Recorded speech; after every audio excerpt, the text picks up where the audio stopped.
Primeira parte. 1. Era um dia frio e luminoso de abril, e os relógios davam 13 horas. Winston Smith, queixo enfiado no peito no esforço de esquivar-se do vento cruel, passou depressa pelas portas de vidro das mansões Victory, mas não tão depressa que evitasse a entrada de uma lufada de poeira arenosa junto com ele. O vestíbulo cheirava a repolho cozido e a velhos capachos de pano trançado. Numa das extremidades, um pôster colorido, grande demais para ambientes fechados, estava pregado na parede. Mostrava simplesmente um rosto enorme, com mais de 1 metro de largura. O rosto de um homem de uns 45 anos, de bigodão preto e feições rudemente agradáveis. Winston avançou para a escada. Não adiantava tentar o elevador. Mesmo quando tudo ia bem, era raro que funcionasse, e agora a eletricidade permanecia cortada enquanto houvesse luz natural. Era parte do esforço de economia durante os preparativos para a Semana do Ódio. O apartamento ficava no 7º andar e Winston, com seus 39 anos e sua úlcera varicosa acima do tornozelo direito, subiu devagar, parando para descansar várias vezes durante o trajeto. Em todos os patamares, diante da porta do elevador, o pôster com rosto enorme fitava-o da parede. Era uma dessas pinturas realizadas de modo que os olhos o acompanhem sempre que você se move. O grande irmão está de olho em você, dizia o letreiro, embaixo. No interior do apartamento, uma voz agradável lia alto uma relação de cifras que de alguma forma dizia respeito à produção de ferro gusa. A voz saía de uma placa oblonga de metal semelhante a um espelho fosco, integrada à superfície da parede da direita. Winston girou um interruptor e a voz diminuiu um pouco, embora as palavras continuassem inteligíveis. O volume do instrumento, chamava-se teletela, podia ser regulado, mas não havia como desligá-lo completamente. Winston foi para junto da janela. O macacão azul usado como uniforme do partido não fazia mais que enfatizar a magreza de seu corpo frágil, miúdo. Seu cabelo era muito claro, o rosto naturalmente sanguíneo, a pele áspera por causa do sabão ordinário, das navalhas cegas e do frio do inverno que pouco antes chegara ao fim. Fora, mesmo visto através da vidraça fechada, o mundo parecia frio. Lá embaixo, na rua, pequenos rodamoinhos de vento formavam espirais de poeira e papel picado. Embora o sol brilhasse e o céu fosse de um azul áspero, a impressão que se tinha era de que não havia cor em coisa alguma a não ser nos pôsteres colados por toda parte. Não havia lugar de destaque que não ostentasse aquele rosto de bigode negro a olhar para baixo. Na fachada da casa, logo do outro lado da rua, via-se um deles. O grande irmão está de olho em você, dizia o letreiro, enquanto os olhos escuros pareciam perfurar os de Winston. Embaixo, no nível da rua, outro pôster, esse com um dos cantos rasgado, adejava operosamente ao vento, ora encobrindo, ora expondo uma palavra solitária: Sossing. Ao longe, um helicóptero, voando baixo sobre os telhados, pairou um instante como uma libélula e voltou a afastar-se a grande velocidade, fazendo uma curva. Era a patrulha policial, bisbilhotando pelas janelas das pessoas. As patrulhas, contudo, não eram um problema. O único problema era a polícia das ideias. Por trás de Winston, a voz da teletela continuava sua lenga-lenga infinita sobre o ferro gusa e o total cumprimento, com folga, das metas do 9º plano trienal. A teletela recebia e transmitia simultaneamente.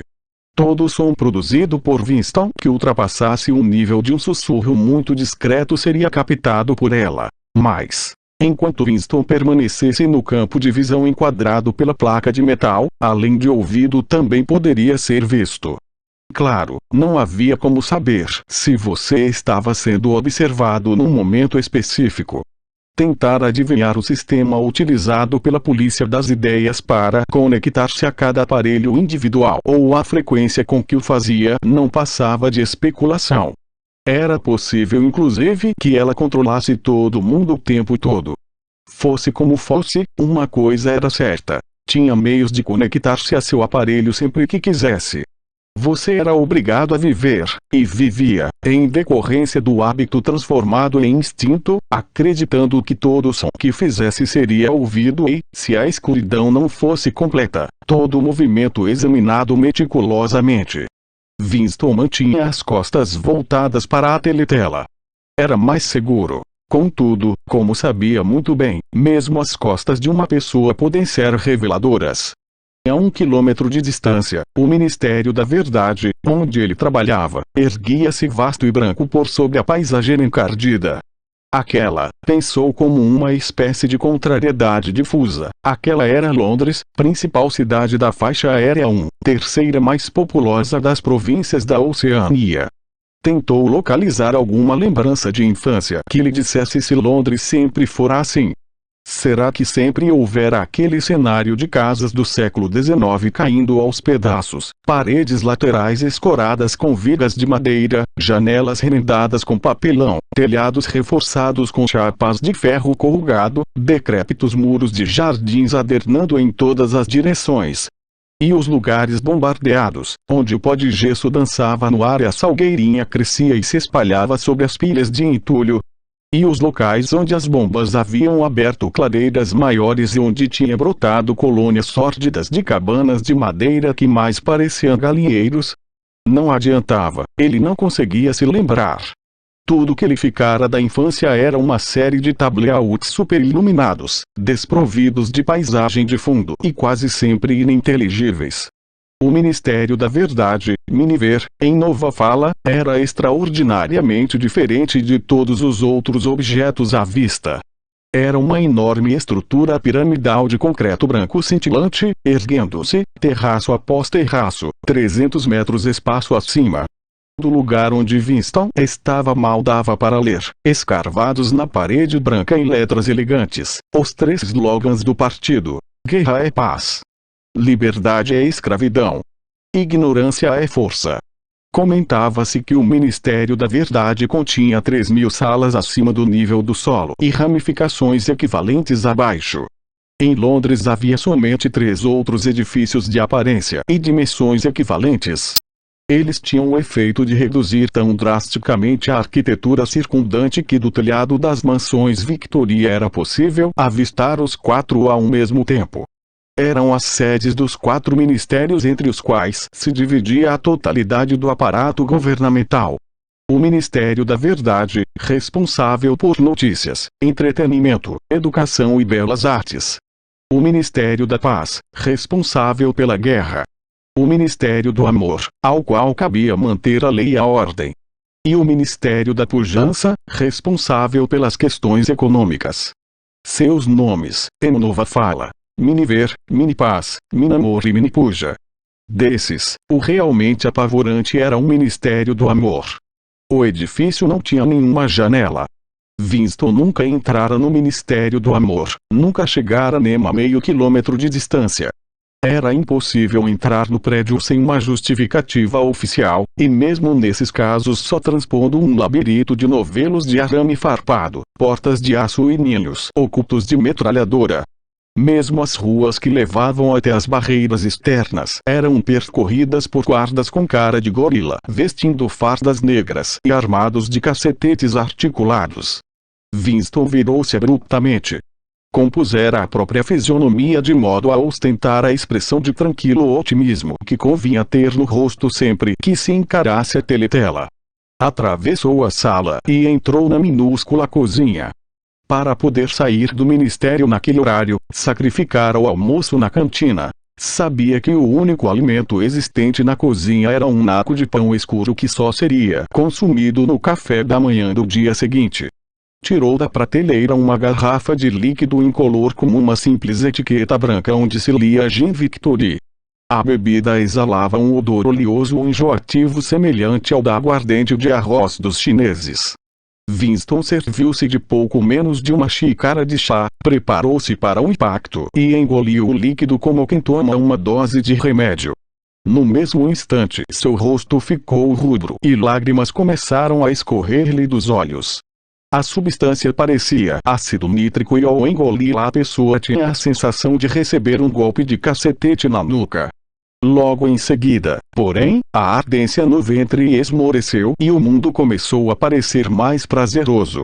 Tirou um cigarro de um maço amarrotado onde estava escrito Cigarros Victory e imprudentemente segurou-o na vertical, o que fez com que o recheio de tabaco caísse ao chão. Na tentativa seguinte teve mais sorte. Voltou para a sala de estar e sentou-se junto a uma mesinha que ficava à esquerda da teletela. Abriu a gaveta da mesa e tirou um porta-penas, um vidro de tinta e um caderno grosso, formato em quarto, sem nada escrito, de lombada vermelha e capa marmorizada. Por alguma razão, a teletela da sala de estar ocupava uma posição atípica. Em vez de estar instalada, como de hábito, na parede do fundo, de onde podia controlar a sala inteira, ficava na parede mais longa, oposta à janela.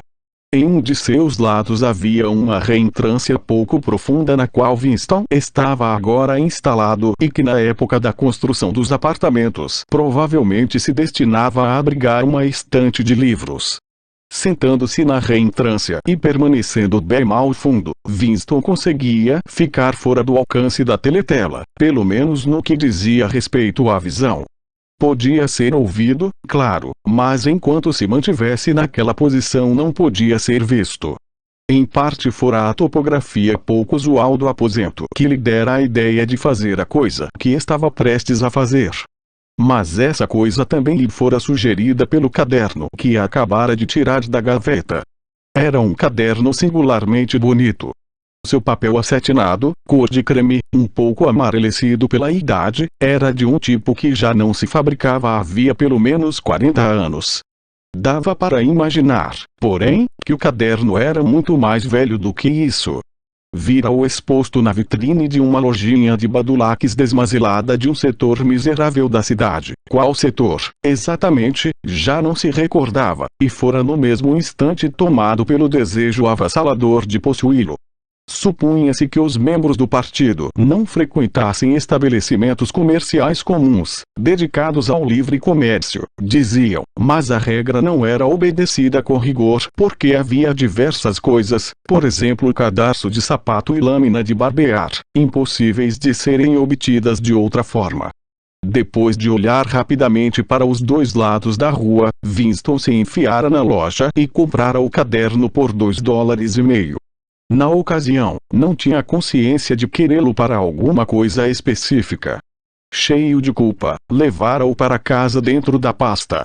Mesmo sem nada escrito nele, aquele era um bem comprometedor. A coisa que estava prestes a fazer era começar um diário. Não que isso fosse ilegal, nada era ilegal, visto que já não existiam leis, mas se o fato fosse descoberto era praticamente certo que o punissem com a morte ou com pelo menos 25 anos de prisão em algum campo de trabalhos forçados. Winston encaixou uma pena no porta-penas e chupou-a para remover a graxa. A pena era um instrumento arcaico, pouco usado inclusive para assinaturas, e ele obtivera aquela, furtivamente e com alguma dificuldade, só por ter sentido que o belo papel creme merecia que escrevessem nele com uma pena de verdade, em vez de ser rabiscado com lápis tinta. Na verdade, Winston não estava habituado a escrever à mão. Exceto no caso de um ou outro bilhete muito curto, o hábito era ditar tudo ao ditógrafo, o que, evidentemente, não se aplicava à circunstância presente. Mergulhou a caneta na tinta e vacilou por um segundo. Suas entranhas foram percorridas por um estremecimento. Marcar o papel era o ato decisivo. Em letras miúdas, desajeitadas, escreveu: 4 de abril de 1984. Recostou-se na cadeira. Estava possuído por uma sensação de absoluto desamparo. Para começar, não sabia com certeza se estava mesmo em 1984. Devia ser por aí, visto que estava seguro de ter 39 anos e acreditava ter nascido em 1944 ou 1945. Mas nos tempos que corriam era impossível precisar uma data sem uma margem de erro de 1 ou 2 anos. Para quem, ocorreu-lhe perguntar se de repente, estava escrevendo aquele diário. Para o futuro, para os não nascidos. Sua mente deu voltas por um momento em torno da data duvidosa na página, depois, com um solavanco, colidiu com um termo em nova fala. Duplo pensamento. Pela primeira vez deu-se conta da dimensão de seu projeto. Como fazer para comunicar-se com o futuro? Era algo impossível por natureza. Ou bem o futuro seria semelhante ao presente e não daria ouvidos ao que ele queria lhe dizer, ou bem seria diferente e sua iniciativa não faria sentido. Ficou sentado por algum tempo contemplando estupidamente o papel. A teletela passara a transmitir uma música militar estridente. Estranho, parecia não apenas ter perdido a capacidade de se expressar, como inclusive ter esquecido o que originalmente pretendia dizer. Durante semanas se preparara para aquele momento e jamais lhe passara pela cabeça que pudesse ter necessidade de alguma outra coisa que não coragem. Escrever, em si, seria fácil. Bastava transferir para o papel o monólogo infinito e incansável que ocupava o interior de sua cabeça havia anos, literalmente. Naquele momento, porém, mesmo o monólogo estancara. Para rematar, sua úlcera varicosa começara a comichar, uma coisa torturante. Não ousava coçar-se, porque sempre que fazia isso a úlcera inflamava. Os segundos se sucediam. Só estava consciente da página vazia diante dele, da comichão na pele acima do tornozelo, do clangor da música e de uma leve tontura provocada pelo gin. De repente começou a escrever de puro pânico, percebendo apenas de modo impreciso o que ia anotando. Sua letra miúda, infantil, se espalhava pela página em linhas incertas, abandonando primeiro as maiúsculas, depois até mesmo os pontos finais. 4 de abril de 1984. Ontem à noite cineminha. Só filme de guerra. Um muito bom do bombardeio de um navio cheio de refugiados em algum lugar do Mediterrâneo. Público achando muita graça nos tiros dados no gordão que tentava nadar para longe, perseguido por um helicóptero. Primeiro ele aparecia chafurdando na água como um golfinho, depois já estava todo esburacado e o mar em volta ficou rosa e ele afundou tão de repente que parecia que a água tinha entrado pelos buracos. Público urrando de tanto rir quando ele afundou. Depois aparecia um bote salva-vidas cheio de crianças com um helicóptero pairando logo acima. Tinha uma mulher de meia idade, talvez uma judia, sentada na proa com um garoto de uns 3 anos no colo. Garoto chorando de medo e escondendo a cabeça entre os seios dela como se tentasse se enterrar nela, e a mulher envolvendo o garoto com os braços e tentando acalmá-lo, só que ela mesma estava morta de medo, e o tempo todo cobria o garoto o máximo possível, como se achasse que seus braços iam conseguir protegê-lo das balas. Aí o helicóptero largou uma bomba de 20 quilos bem no meio deles, clarão terrível, e o bote virou um monte de gravetos.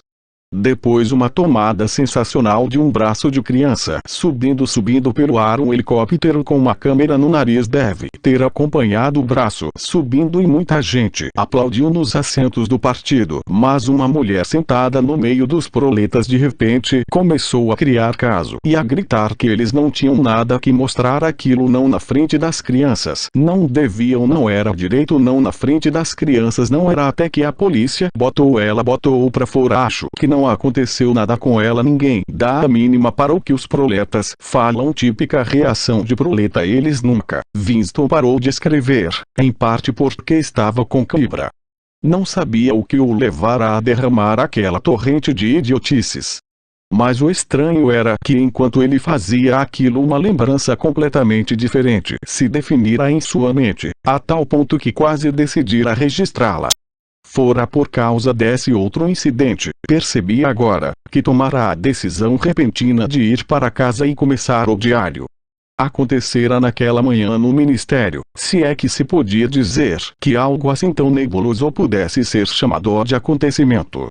Eram quase 11 da manhã, e no departamento de documentação, onde Winston trabalhava, já arrastavam as cadeiras para fora das estações de trabalho para reuni-las no centro do salão, na frente da grande teletela, nos preparativos para os 2 minutos de ódio. Winston estava a ponto de se instalar em uma das fileiras centrais, quando de repente duas pessoas a quem conhecia de vista, mas com quem nunca trocará uma só palavra, entraram no aposento. Uma delas era uma garota com quem muitas vezes cruzava nos corredores. Não sabia seu nome, porém sabia que trabalhava no departamento de ficção. Supunha, já que a vira algumas vezes com as mãos sujas de óleo e munida de uma chave inglesa, que tivesse uma função de caráter mecânico em alguma das máquinas romanceadoras. Era uma garota de ar provocador, de uns 27 anos, abundante cabelo preto, rosto sardento e movimentos bruscos, atléticos. Trazia uma faixa estreita, escarlate, símbolo da Liga Juvenil Antissexo, enrolada na cintura por cima do macacão, de modo a evidenciar sutilmente as formas harmoniosas de seus quadris. Winston sentira aversão por ela desde o primeiríssimo momento em que a vira. Sabia a razão.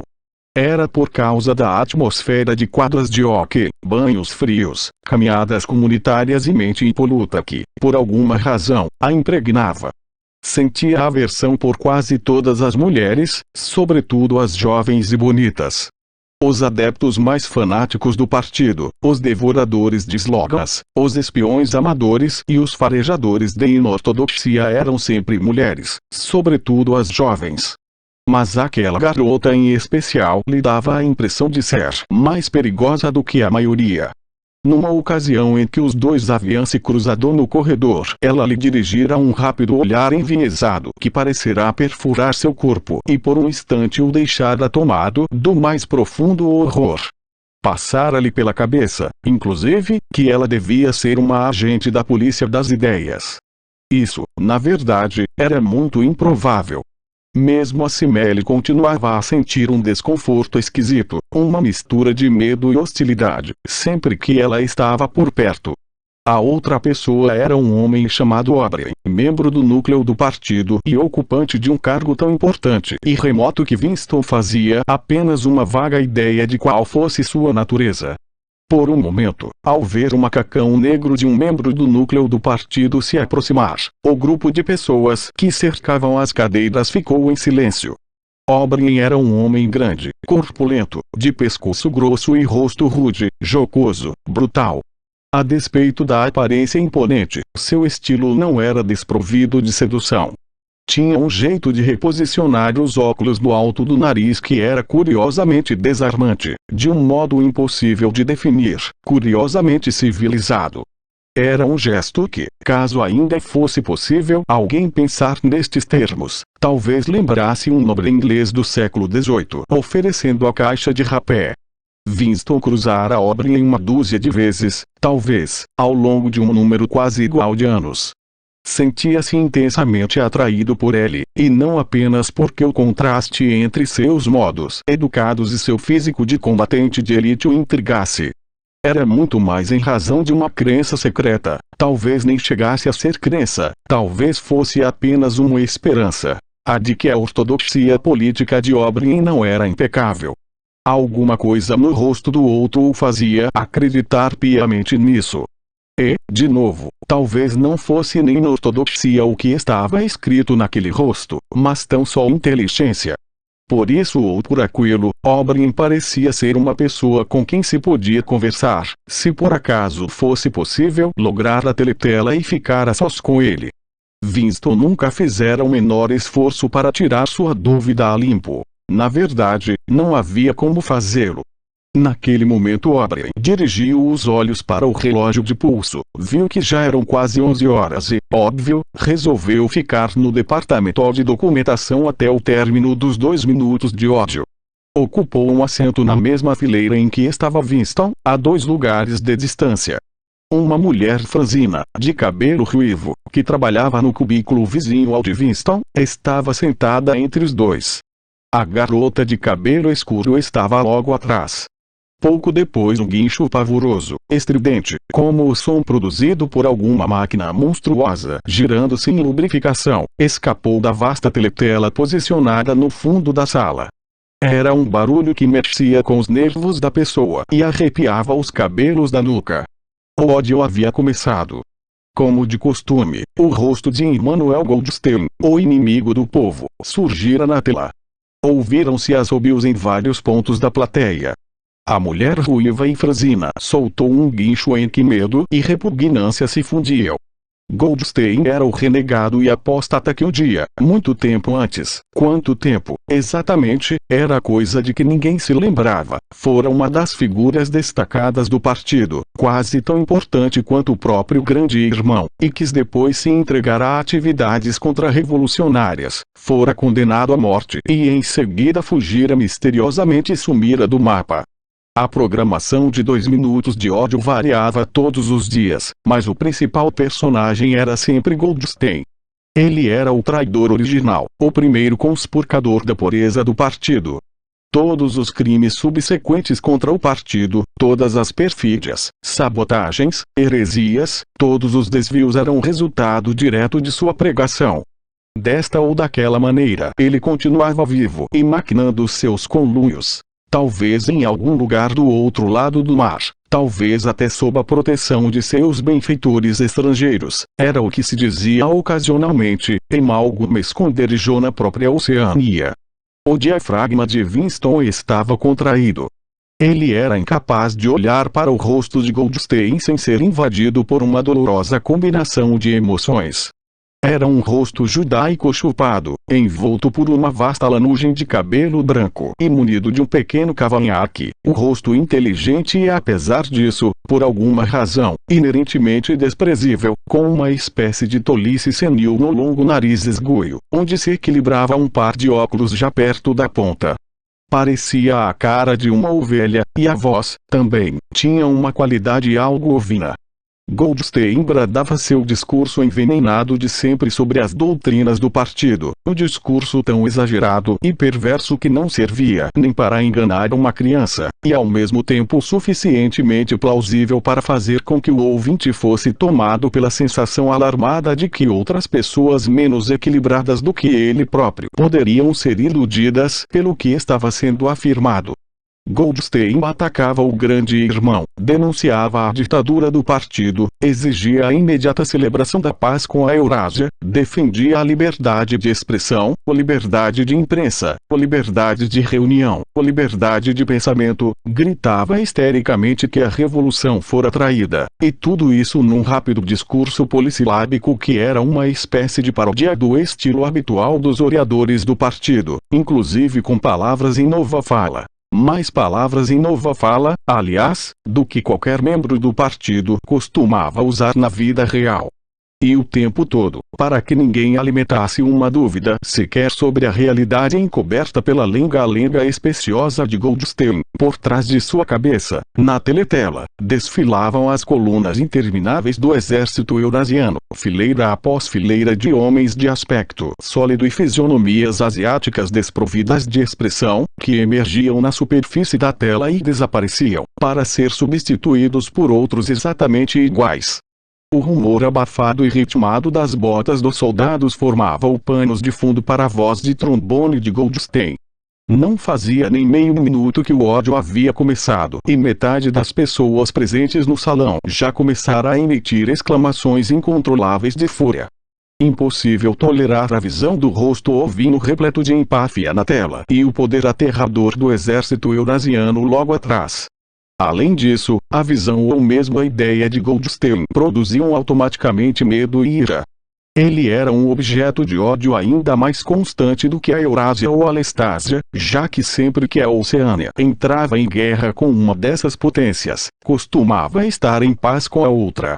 O estranho, porém, era que embora Goldstein fosse odiado e desprezado por todos, embora todos os dias, e 1000 vezes por dia, nos palanques, nas teletelas, nos jornais, nos livros, suas teorias fossem refutadas, esmagadas, ridicularizadas, expostas ao escárnio geral como lixo lamentável que eram, apesar disso tudo, o ritmo de crescimento de sua influência parecia nunca arrefecer. Sempre havia novos trouxas à espera de ser seduzidos por ele. Não se passava um dia sem que espiões e sabotadores agindo a seu serviço fossem desmascarados pela polícia das ideias. Ele era o comandante de um vasto exército nas sombras, uma rede clandestina de conspiradores dedicados à derrubada do Estado. A confraria, esse era seu suposto nome. Também circulavam historias sobre um livro terrível, um compêndio de todas as heresias, do qual Goldstein era o autor e que circulava clandestinamente aqui e ali. Um livro sem título. Quando queriam referir-se a ele, as pessoas diziam apenas o livro. Mas só se tomava conhecimento dessas coisas por intermédio de boatos imprecisos. Nem a confraria nem o livro eram assuntos que um membro comum do partido estivesse inclinado a mencionar se pudesse evitá-lo. Em seu segundo minuto, o ódio virou desvario. As pessoas pulavam em seus lugares, gritando com toda a força de seus pulmões no esforço de afogar a exasperante voz estentória que saía da tela. A mulher esguia e ruiva adquirira uma tonalidade rosa vivo, e sua boca se abria e se fechava como a boca de um peixe fora d'água. Mesmo o rosto severo de O'Brien ficara rubro.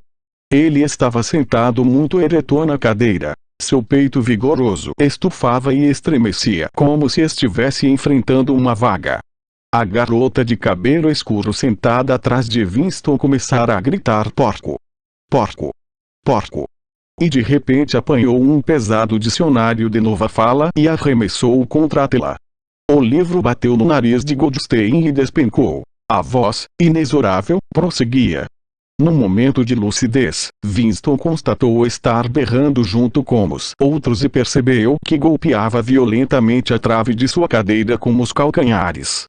O mais horrível dos 2 minutos de ódio não era o fato de a pessoa ser obrigada a desempenhar um papel, mas de ser impossível manter-se à margem. Depois de 30 segundos, já não era preciso fingir. Um êxtase horrendo de medo e sentimento de vingança, um desejo de matar, de torturar, de afundar rostos com uma marreta, parecia circular pela plateia inteira como uma corrente elétrica, transformando as pessoas, mesmo contra sua vontade, em malucos a berrar, rostos deformados pela fúria. Mesmo assim, a raiva que as pessoas sentiam era uma emoção abstrata, sem direção, que podia ser transferida de um objeto para outro como a chama de um maçarico.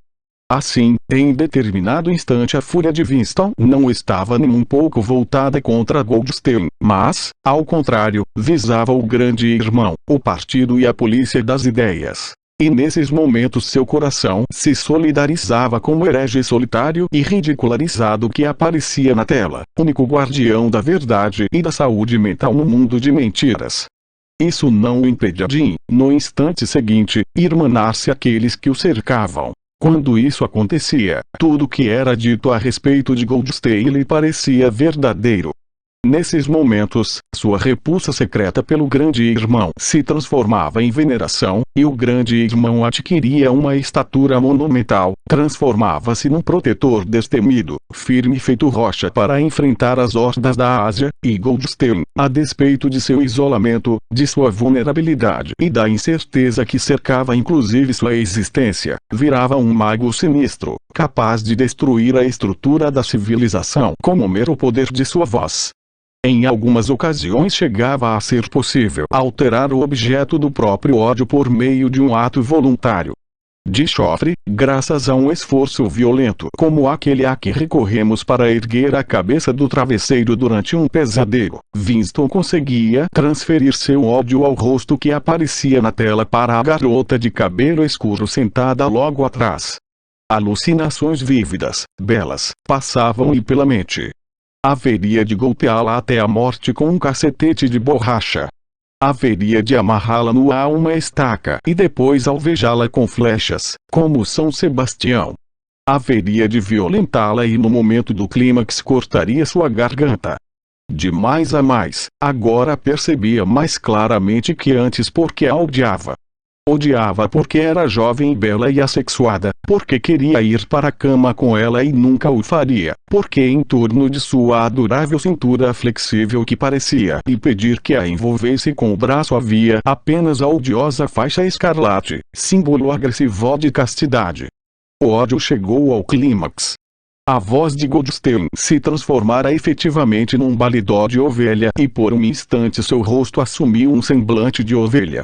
Depois o semblante de ovelha se dissolveu e foi substituído pelo rosto de um soldado eurasiano que parecia avançar, imenso e terrível, metralhadora roncando, como se pretendesse saltar para fora da superfície da tela, de modo que algumas pessoas sentadas na primeira fila se inclinaram para trás nos assentos.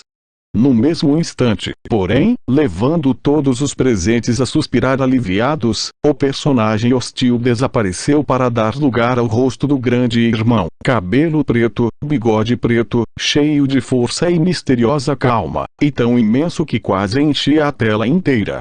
Ninguém ouvia o que o grande irmão estava dizendo. Eram apenas algumas palavras de estímulo, o tipo de palavras pronunciadas no fragor da batalha, impossíveis de distinguir isoladamente, mas que restauraram a confiança pelo mero fato de serem ditas. Em seguida o rosto do grande irmão se esfumou outra vez e os 3 slogans do partido, em letras maiúsculas, ocuparam seu lugar. Guerra é paz. Liberdade é escravidão. Ignorância é força. O rosto do grande irmão, contudo, deu a impressão de permanecer na tela por vários segundos mais, como se o impacto que causara nas retinas de todos os presentes fosse vívido demais para desaparecer imediatamente. A mulher esguia e ruiva se jogara para frente, apoiando-se no encosto da cadeira diante dela. Com um murmúrio trêmulo que parecia dizer meu Salvador. Estendeu os braços para Átila. Em seguida afundou o rosto nas mãos. Era visível que fazia uma oração. Nesse momento todo o grupo ali presente prorrompeu num canto grave, lento, ritmado, em que entoava Gi. Gi. Gi. Uma e outra vez, muito devagar, com uma longa pausa entre o G e o I, um som grave, em surdina, às vezes curiosamente feroz, em cujo segundo plano parecia ouvir-se o ruído de pés descalços golpeando o chão e o latejar de tantas. Aquilo continuou por uns 30 segundos. Tratava-se de um refrão ouvido com frequência em momentos de emoção avassaladora. Em parte era uma espécie de hino à sabedoria e à majestade do grande irmão, mas antes de mais nada era um ato de auto-hipnose, um embotamento voluntário da consciência por intermédio de um ruído rítmico.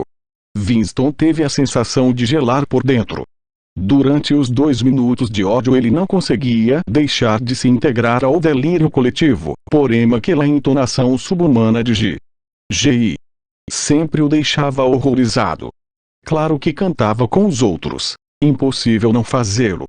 Dissimular os próprios sentimentos, manter a expressão do rosto sob controle, fazer o que os outros fazem. Tudo reações instintivas. Mas houve um espaço de uns 2 segundos durante o qual a expressão de seus olhos talvez o tivesse traído. E foi exatamente nesse instante que a coisa significativa aconteceu, se é que de fato aconteceu. Por um instante seus olhos se encontraram com os de O'Brien. O'Brien se erguera de seu assento. Tirara os óculos e estava recolocando-os no nariz naquele seu gesto característico. Mas houve uma fração de segundo em que os olhos dos dois se encontraram, e enquanto isso acontecia Winston compreendeu, sim, compreendeu, que O'Brien pensava o mesmo que ele. Uma mensagem inequívoca fora transmitida. Era como se as duas mentes, de Winston e O'Brien, tivessem se aberto e os pensamentos fluído de um para o outro através dos olhos. Estou com você, O'Brien parecia estar dizendo. Sei exatamente o que está sentindo. Sei tudo sobre seu desprezo, seu ódio, seu asco. Mas não se preocupe, estou com você. Em seguida o clarão de entendimento se dissipou e o rosto de O'Brien voltou a ser tão impenetrável quanto os de todos os outros. Isso fora tudo, e ele já não estava seguro quanto ao que acontecera. Incidentes como aquele nunca tinham sequelas. Eles só serviam para manter viva, nele, a fé, ou a esperança, de que outros além dele fossem inimigos do partido. Talvez, afinal, os boatos sobre a existência de vastas conspirações clandestinas fossem verdadeiros, talvez a confraria realmente existisse. Era impossível, apesar da infinidade de prisões e confissões e execuções, ter certeza de que a confraria não passava de invenção. Havia dias em que ele acreditava em sua existência, outros em que não acreditava. Nada confirmava o fato, além de vislumbres passageiros que talvez significassem alguma coisa, talvez não significassem nada. Fragmentos de conversa ouvidos de forma difusa, rabiscos pouco legíveis nas paredes dos lavatórios. Uma vez, inclusive, ao presenciar o encontro de dois estranhos, um mínimo movimento de mãos que lhe parecerá um sinal de reconhecimento. Tudo não passava de hipótese. Muito provavelmente imaginara aquilo. Voltara para sua estação de trabalho sem tornar a olhar para Oberyn.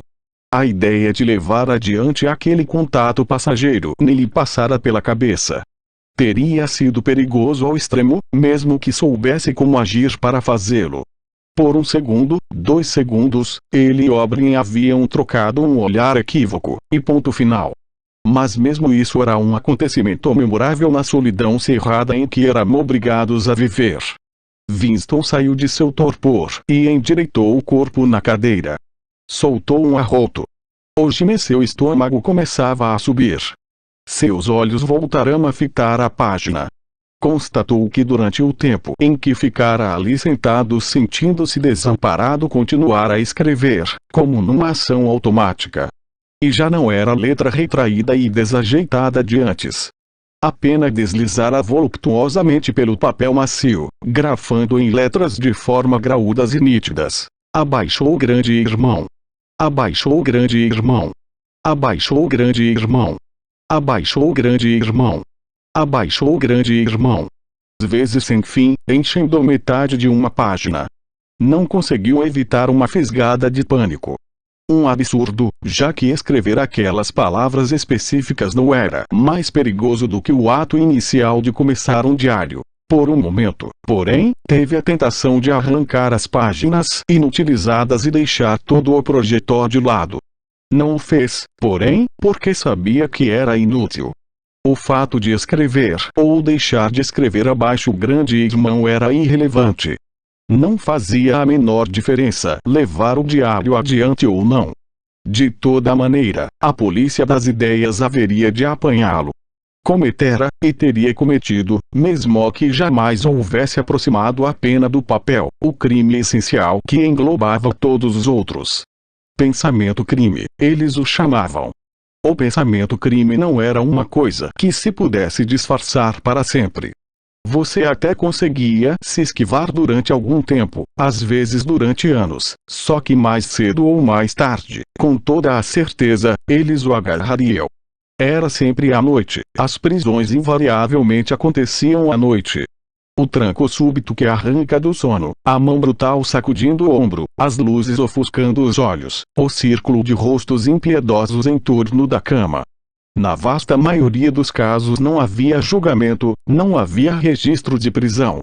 As pessoas simplesmente desapareciam, sempre durante a noite.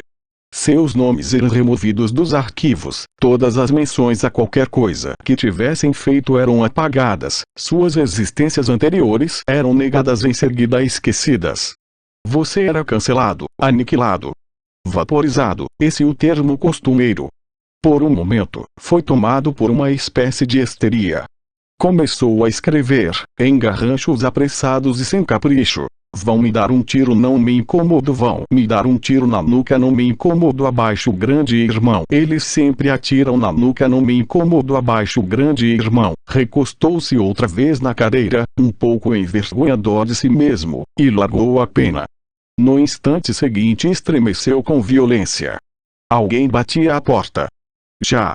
Ficou ali sentado, imóvel feito um rato, na esperança inútil de que a pessoa junto à porta fosse embora depois da primeira tentativa. Mas não, bateram outra vez. O pior de tudo seria protelar. Seu coração batia como um tambor, porém seu rosto provavelmente estava desprovido de expressão, resultado de um longo hábito. Ergueu-se e se aproximou da porta arrastando os pés. Nova Fala era o idioma oficial da Oceania. Para saber mais sobre sua estrutura e etimologia, ver apêndice.